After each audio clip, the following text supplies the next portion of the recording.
जय श्री गणेश। मैं हूं पंडित जगदीप। जेडी न्यूज़ 24 की ओर से आप सभी का सादर नमन करते हुए आज हम इस वीडियो में चर्चा करने जा रहे हैं धोखा, विश्वासघात व षड्यंत्रों के खाने या मिलने के बारे में। लेकिन इससे पहले उन विद्वानों और विदुषियों से विनम्र अनुरोध है कि जिन्होंने अभी तक हमारे इस YouTube चैनल को सब्सक्राइब नहीं किया हुआ है, कृपया वो इसे सब्सक्राइब करें। और इसके अतिरिक्त वैदिक ज्योतिष शास्त्र, वास्तु शास्त्र, अंक शास्त्र, लाल किताब, सामुद्रिक शास्त्र, हस्त रेखा, जन्म कुंडली विश्लेषण व रत्नों के परामर्श हेतु आप हमसे संपर्क कर सकते हैं।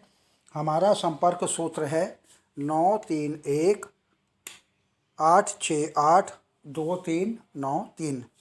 अन्य संपर्क सूत्र है 87972114। तो आइए मुख्य विषय की ओर बढ़ते हैं। धोखा, विश्वासघात व षड्यंत्रों के खाने या मिलने के बारे में। जी, इसके लिए आपकी जन्म कुंडली में मौजूद अशुभ ग्रह उत्तरदायी होते हैं। यकीनन हम सभी का जीवन बहुत बहुमूल्य होता है। नदीनाम शस्त्र, पाणिनाम नखिनानाम शृंगणाम तथा विश्वासो नैव कर्तव्यम स्त्रीषु राजकलेषु च।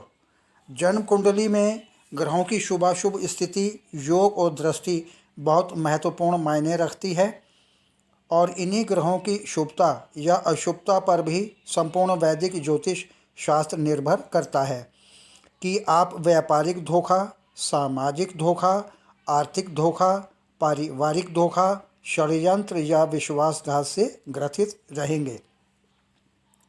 यह धोखा आदि कौन देगा और कौन कौन इसमें सफल रहेगा? वास्तव में धोखा आदि मिलने के पीछे भी ग्रहों की अशुभ चाल, अशुभ स्थिति उत्तरदायी होती है।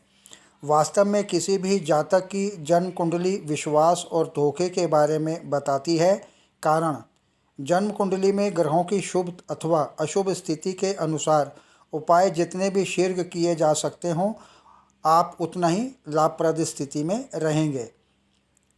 यदि लग्नेश के साथ कोई शुभ ग्रह न हो तो षड्यंत्र योग का निर्माण होता है, अर्थात लग्नेश पर अशुभ ग्रहों की दृष्टि हो या किसी शुभ ग्रह की दृष्टि न हो और वह पाप प्रभाव में आ जाए तो जातक बहुत बड़े षड्यंत्र का शिकार हो सकता है। कौन सा ग्रह कहाँ पर धोखा दे रहा है या कब कौन धोखा देगा अथवा वह स्वयं ही धोखा बनकर संसार में विचरण करने के लिए जीवन को ऐसा अवसर प्रदान कर रहा है। धोखे का भाव कौन सा है, किस ग्रह के साथ कौन सा धोखा हो सकता है, किस स्थान पर कौन कैसे धोखा देगा, वह परिजन, ससुराल या सहकर्मी के रूप में धोखा देगा, मित्र के रूप में धोखा देगा या स्वयं ही अपने मन से धोखा खाने के लिए अपने चेहरे पर बोर्ड लगाकर घूमेगा कि आइए मुझे धोखा दीजिए, और जिसे देखो वही धोखा देकर चलता बने। ऐसी स्थिति में धोखा खाकर स्वयं ही खामोशी से बैठ जाओ। मन में कभी कभी इस प्रकार के भाव आते हैं। जातक को जीवन में बार बार धोखा मिले, उसके अपने स्वजनों से उसके संबंध खराब होने लगे और मित्र भी शत्रु या विरोधी बन जाएं, तो कहीं ना कहीं तो इन ग्रहों की अशुभता इसके पीछे बहुत बड़ी भूमिका निभा रही होती है। इसलिए इन ग्रहों का शुभ रखना परमावश्यक हो जाता है। वैदिक ज्योतिष शास्त्र में राहु को एक मायावी ग्रह माना गया है। इसकी महिमा को समझना कठिन है। यह राजा को रंक और रंक को राजा बनाने में क्षमता रखता है। यह भ्रम का भी कारक है। जब ये अशुभ होता है तो किसी के भी सभी कार्यों में अड़चन और बाधा डालता है। इसे शुभ बनाने के लिए उपाय के तौर पर सोमवार को शिवजी की पूजा करनी चाहिए, झूठ का सहारा कदापि नहीं लेना चाहिए और शराब, ड्रग्स या अन्य किसी भी प्रकार के नशे आदि से दूर रहना चाहिए। राहु की अशुभता से बचने के लिए इस मंत्र का जाप करना चाहिए, ओम राम राहवे नमः। धोखा, षड्यंत्र या विश्वासघात जैसे गंभीर विषय की विवेचना के बाद अब बात करते हैं वास्तुशास्त्र के बारे में। इस शास्त्र के अनुसार सकारात्मक ऊर्जा सदा पूर्व से पश्चिम, उत्तर से दक्षिण या पूर्वोत्तर से दक्षिण पश्चिम अर्थात नैऋत्य कोण की ओर बहती है।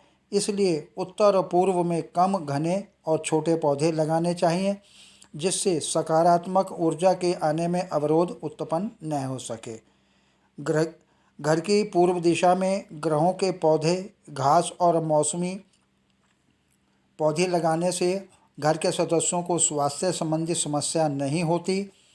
पान, हल्दी या चंदन आदि के कुछ पौधों को उत्तर पश्चिम यानी कि वायव्य कोण में लगाने से परिवार के सदस्यों में परस्पर प्रेम बढ़ता है।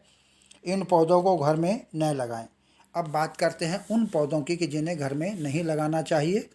यदि इसकी जानकारी की बात करें तो वास्तुशास्त्र के अनुसार नींबू, कैक्टस अर्थात कांटेदार पेड़ पौधों को कदापि घर में नहीं लगाने चाहिए। साथ ही ऐसे पौधे जिनसे दूध निकलता हो उन्हें तो भूल करके भी न लगाएं।